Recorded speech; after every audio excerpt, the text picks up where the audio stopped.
During my years of delving into political commentary, I've seen countless people falter in debates. However, I've never come across someone losing an interview and then storming out in anger. In this video, you'll see political commentator Ben Shapiro being completely taken apart by a British journalist, almost walking out of the live interview in frustration. Admittedly, this clip is a few years old, but I think my audience in the US and other places will find it interesting. Let's watch the full clip, and I'll share my thoughts afterward. Ben Shapiro, you're followed by millions of people online and on social media. You're one of the biggest names in American conservatism. What is it you think you're tapping into?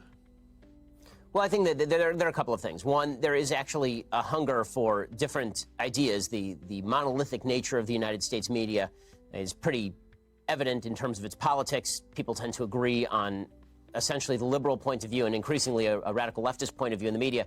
And obviously, I speak in response to that. At the same time, I try to provide an honest take on the issues of the day, and that means that I am not beholden to the Republican Party, for example. It means that I am going to speak out whenever I think that a principle is being violated, just no matter who is doing the violation. You worked for the right-wing Breitbart website, but you left over its support for Donald Trump. And I think you said you'd never vote for Mr. Trump. Why is that? Well, in 2016, the Breitbart made a hard turn in favor of one particular candidate, and that's their prerogative. Lots of publications have an editorial point of view, and Breitbart was one of those. The reason that I left Breitbart specifically was because of an incident in which a Breitbart reporter, a female reporter, was grabbed on the arm by Corey Lewandowski, then the campaign manager for President Trump, and was bruised on the arm, and then Corey Lewandowski proceeded to lie about it, and Breitbart proceeded to throw its own reporter under the bus, suggest that she was lying or making this up. And at that point, I determined that I could no longer work for a publication that wasn't even willing to stand up for its own reporters, and instead would throw those reporters under the bus in favor of a candidate that it sought to back. Haven't you lost your battle for the Republican Party, though? Isn't the Republican Party now the party of Trump? No, I mean, I think that the Republican Party is always the party of whomever is the president, technically speaking. But in terms of who are the sort of the thought leaders inside the conservative movement, who are the people who are driving a lot of the discussion inside the conservative movement, I don't think that's correct at all. I think that most Republicans see President Trump as a vehicle for their policy preferences, but that doesn't necessarily mean that they agree with all of his personal foibles or the way that he behaves or the things that he says. And I think a lot of Republicans respond in anger to the media attacking President Trump mainly out of a reactionary and half-appropriate upset that the media seem to have a double standard when it comes to covering certain politicians. I'm interested that you think there's a thought movement inside the Republican Party. I mean, haven't the conservatives run out of ideas in America? All the new policies, the Medicare for all, $15 minimum wage, the Green New Deal, they're all coming from the left, and they're popular. Well, frankly, I'm confused by the idea that any of those are particularly new ideas. I mean, most of those ideas have been around since Franklin Delano Roosevelt at the very earliest, or at the very latest, rather. Some of them go all the way back to Woodrow Wilson.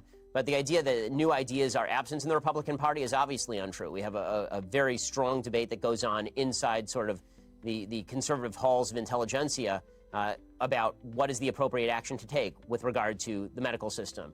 Should global warming be considered a real threat, or should global warming be considered something that technology will solve? And if so, what are the best aspects of solving that? Now, there's a rich intellectual debate on the right about nationalism versus patriotism, for example, or populism versus free marketeerism. That debate is happening on the right to sort of suggest that the right in America is bereft of ideas, but the left is full of ideas. Number one, not all ideas are good ideas. I mean, AOC is pretty good evidence of that. I'm a big fan of some old ideas myself that I think are pretty good. But beyond that, I think that it is intellectual sneering of the highest order to suggest that only the left has new and decent ideas. Some of the ideas that are popular in your side of politics would seem to take us back to the Dark Ages. Georgia, new abortion laws, which you are much in favor of, that a woman who miscarries could get 30 years. A Georgian woman who travels to another state for an abortion procedure could get 10 years. These are extreme, hard policies. Well, okay, a couple of things. One, I'm not sure. I mean, frankly, I don't know whether are you an objective journalist or are you an opinion journalist? I'm a journalist that asks questions. Okay, so you're a supposedly objective journalist calling policies with which you disagree barbaric and suggesting only one side of the political aisle has ideas. So I just want to point out that I wish you would at least be honest in your own biases. Mr. Shapiro, I know that broadcasting in America is now so polarized that on one program you only have the left, and another one you just have the right. My job is to question those who have strong views and put an alternative to them. If you were an anti-abortion person, I would be putting pro-abortion questions to you. But you are really would you call the pro-choice position? So why don't you just answer my question, sir? I'm happy to answer your question. Please answer this one. Would you suggest that a late-term abortion is brutal? This introduction sets the stage for a deep dive into how accountability manifests within political conversations. Ben Shapiro, a well-known figure in American conservative circles, often presents himself as a champion of free speech and rigorous debate. However, the tension that arises in this discussion reveals the fragility of his position when faced with challenging questions. Instead of addressing criticism thoughtfully, Shapiro often becomes defensive, a common approach for those whose arguments may not be fully developed. This situation illustrates the need to back up one's beliefs with solid evidence and sound reasoning. Additionally, the term monolithic media suggests an ignorance of the diverse range of perspectives found in today's media landscape. While Shapiro claims to welcome a variety of ideas, it's crucial to recognize that many progressive notions, like universal healthcare and climate change actions, are gaining traction because they align with the experiences of many Americans. This exchange highlights the importance of having genuine conversations that bridge partisan gaps instead of amplifying divides. When advocating for progressive ideas, it's crucial to emphasize listening to and understanding different perspectives, even from those like Shapiro who frequently frame their arguments against perceived liberal views. This strategy is essential for fostering a more inclusive and constructive political discussion. Let's continue on this path. I'm not taking a view on this issue. I'm asking you the questions. Sir, you just suggested that the pro-life position is inherently brutal and terrible, so I'm asking you, as an objective journalist, would you ask the same question to a pro-choice advocate by calling their position brutal and horrible? What I'm asking you is that why is it that a bill banning abortions after a woman has been pregnant for 6 weeks is not a return to the Dark Ages? What's your answer? My answer is something called science. Human life exists at conception. It ought to be protected. Now, back to my question to you. You purport to be an objective journalist. BBC purports to be an objective down-the-middle network. It obviously is not. It never has been. And you, as a journalist, are proceeding to call one side of the political aisle ignorant, barbaric, and sending us back to the Dark Ages. Why don't you just say that you're on the left? Is this so hard for you? Why can't you just be honest? Seriously, it's a serious question. Mr. Shapiro, if you only knew how ridiculous that statement is, you wouldn't have said it. So let's move on. Would you vote for Mr. Trump? I think it's pretty evident from your own questions exactly what you are, sir. Would you vote for Mr. Trump in 2020? I'd certainly consider voting for Mr. Trump in 2020, just like I'd consider voting for anybody else in 2020. But didn't you once say that you'd never vote for him? I said that I wouldn't vote for him in 2016. And then I wrote a column for National Review explaining the conditions under which I might change my mind. You're a culture war warrior. Isn't he largely on your side? You wrote once it was unlikely he'd appoint conservative judges to the Supreme Court. He has. Right. So you were wrong.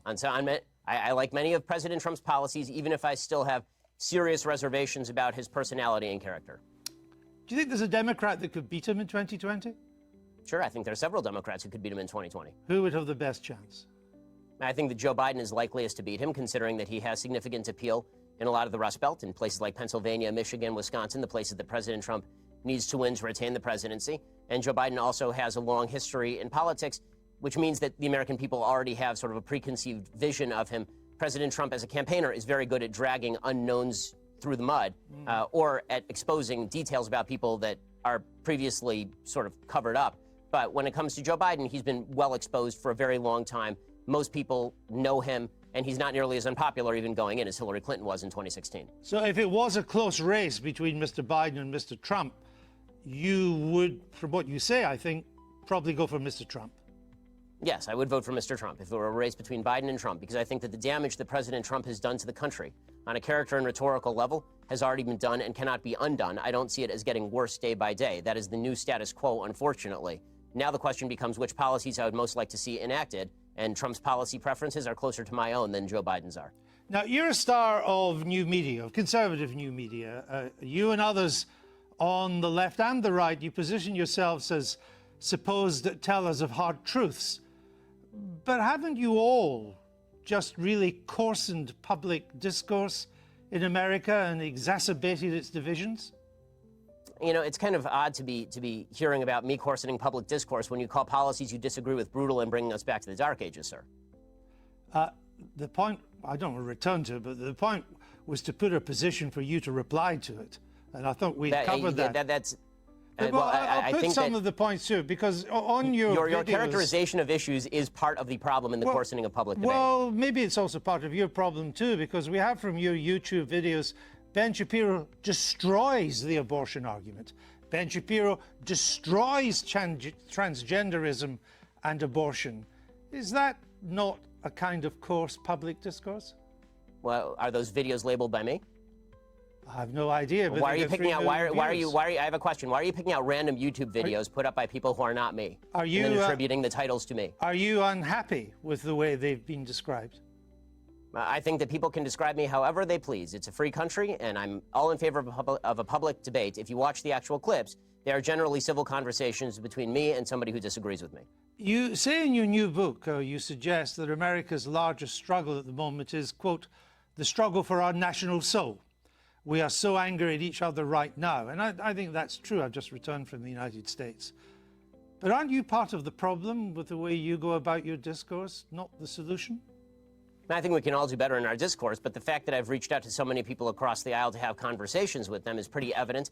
The fact that I was willing to walk from a publication that was paying me money over principle is pretty evident. The fact that I've called out President Trump, a member of a party of which I am a member, repeatedly when I think that he has done things that are immoral, I think is decent evidence that I'm looking at least for a civil conversation. Well, as you say in your book, you say that there's quite a key phrase, we are so angry at each other right now. But as I say, aren't you part of that anger? Aren't you encouraging that anger? For example, you described Mr. Obama's State of the Union address in 2012 as fascist mentality in action. Shapiro's steadfast stance suggests a reluctance to engage with the moral intricacies of strict abortion laws. By presenting the debate as being driven by biased questions, he sidesteps acknowledging the real-world consequences these laws impose on women's lives. This is part of a larger pattern in political discussions where uncomfortable truths are sometimes ignored to maintain a consistent ideology. His assertion that the pro-life position isn't severe dismisses the significant effects of restricting reproductive rights. Simplifying such a crucial issue overlooks the complex challenges faced by those who require reproductive health care, underscoring the need for empathy in these discussions. Moreover, his remarks on media bias seem to overlook the diversity of viewpoints present in journalism. Although bias in the media does exist, Shapiro's broad claims fail to acknowledge the nuanced nature of public discourse. This becomes particularly concerning when addressing matters that directly impact people's lives, as it tends to widen the gap rather than foster meaningful dialogue. Supporters of progressive values need to address these narratives and encourage discussions centered on the genuine needs and experiences of those impacted by policy decisions. Delving into these topics demands not just logical conversation but also empathy and a commitment to grasping the personal stories behind the numbers. This part emphasizes the vital necessity for a more empathetic approach to contentious topics such as abortion. Well, I think that if you want to argue with the characterization, then we can talk about what exactly his State of the Union address said. Is it charged language in politics? Sure. The problem that I have is not with charged language in politics, which I'm generally in favor of. I like a robust public debate and a very loud and spirited public debate. I have no problem with that whatsoever. What I'm talking about is the assumption that people with whom we disagree politically are inherently of bad character or, in your words, want to bring us back to the Dark Ages. But again, it was your description of the State of the Union address in 2012 as fascist. The wording of President Trump's 2012 address was bad and wrong. There are plenty of things that are bad and wrong, but it doesn't make them fascist. Well, I suppose that's true. But if you would like to, again, if you'd like to read me the column out loud, I suppose I can critique it for you. Oh, well, again, with Mr. Obama, you said, and you're Jewish yourself. I only mention that because to put this in context. The Jews who vote for Obama are, by and large, Jews in name only. Ginos, you call them. My statement was based on the fact that Jews in the United States, as an ethnic group, are largely irreligious, which is true by every single poll. Jews are the most irreligious group in the United States. As an Orthodox Jew who actually takes Judaism seriously, the point that I am making is that most Jews who are ethnically Jewish are not religiously Jewish in any context. No. The point you were making is that Jews who vote for Obama are Jews in name only. I said that, yes, that is correct, that Jews who voted for Barack Obama, a progenitor of the Iran deal, a person who was cracking down on religious liberty, a person who spent much of his career as president of the United States attempting to deprive Israel of the necessities to defend itself, that people, Jews who voted for President Obama, by and large, cared about Judaism far less than they did about other priorities. Did you say they should turn their badge in as a Jew? Yes, I believe that if you are somebody who takes Judaism seriously, that comes along with ideological commitment. I mean, I guess. Also, I hope you're having fun, by the way, going through every old tweet that I've ever sent to try and do gotcha questions. But if you'd like to have a discussion about my general philosophy or things I've done in, say, I don't know, that's 2012, so it's now 2019. If you'd like to discuss something I've done in, say, like the past 5 years, why don't we do that? How about that? Because your book is a criticism of how angry America is and how America has to do better. And I'm simply I have an entire list on my website, sir. On my list, I have an entire website of dumb, bad things that I've said. I'm simply trying to point out some of the things you've said that seem to me to help to stoke that anger. For example, you said Israelis like to build, Arabs like to bomb crap and live in open sewage. Well, as I say in an article entitled, "Here's a list of all the giant, bad, dumb things I've ever said." Was that dumb? Yes, that's a dumb tweet. And not only, but it is also important to mention that the next few tweets clarify that that tweet is specifically referring to the Hamas leadership, which, by the way, a BBC I've seen is relatively reticent to condemn. No, actually, it wasn't. What you went on to do and say, you are correct about the slur on Arabs. It's not all Arabs that want to live in open sewage and blow things up. It's just Palestinians, you went on to say. No, it says the ones who take sides against Israel in the Israel-Palestinian conflict. Population is rotten to the core, you went on to say. Not Hamas, the Palestinian Arab population. I say that by poll numbers, they elected Hamas. They elected Hamas. They educate their children in school that Israel should be obliterated, sir. I guess. If you want to read, honestly, this is a giant waste of time in the sense that the entire interview is designed for you to shout slogans or old things that I've said at me. I don't see how this forwards the debate. You talk about undermining the public discourse. It seems to me that simply going through and finding lone things that sound bad out of context and then hitting people with them is a way for you to make a quick buck on BBC off the fact that I'm popular and no one has ever heard of you. There are not many bucks to be made on the BBC, unlike American broadcasting, Mr. Shapiro. The point I'm trying to make is that your words are highly designed to produce the consensus and understanding that the book seems to want to produce. That's my point, that you write about, Judeo-Christian culture and so on, but so much of what you've said in the past would seem to turn its back on Judeo-Christian culture. You're lecturing me on Judeo-Christian culture after you call the pro-life position barbaric? I just asked you a question. And I asked you a question. You failed to answer a single one of mine. Frankly, I find this whole thing a waste of time. If you want to read the book and critique the book, why don't you read and critique the book? If you want to critique me, you can think whatever you want of me. Why don't you just try and answer the questions? I don't frankly give a damn what you think of me since I've never heard of you. And I've never heard of you until I briefed myself for this. But that's not the issue. You have a new book out. Then why the hell are you interviewing me, sir? It's an interesting book. But my point is, your book claims that society... Well, it'd be nice if you would quote it from time to time. Your book is... Well, actually, I've done so several times, and I'm about to do so again, if you would let me just finish the question. Your book claims that society is turning its back on Judeo-Christian values. Yeah, what are those values? What are the values it's turning its back on? I'm not inclined to continue an interview with a person as badly motivated as you as an interviewer. So I think we're done here. I appreciate your time, sir. All right. Thank you so much. Thank you for your time and for showing that anger is not part of American political discourse. Now, Mr. Shapiro, we'll say goodbye. Hey, everyone.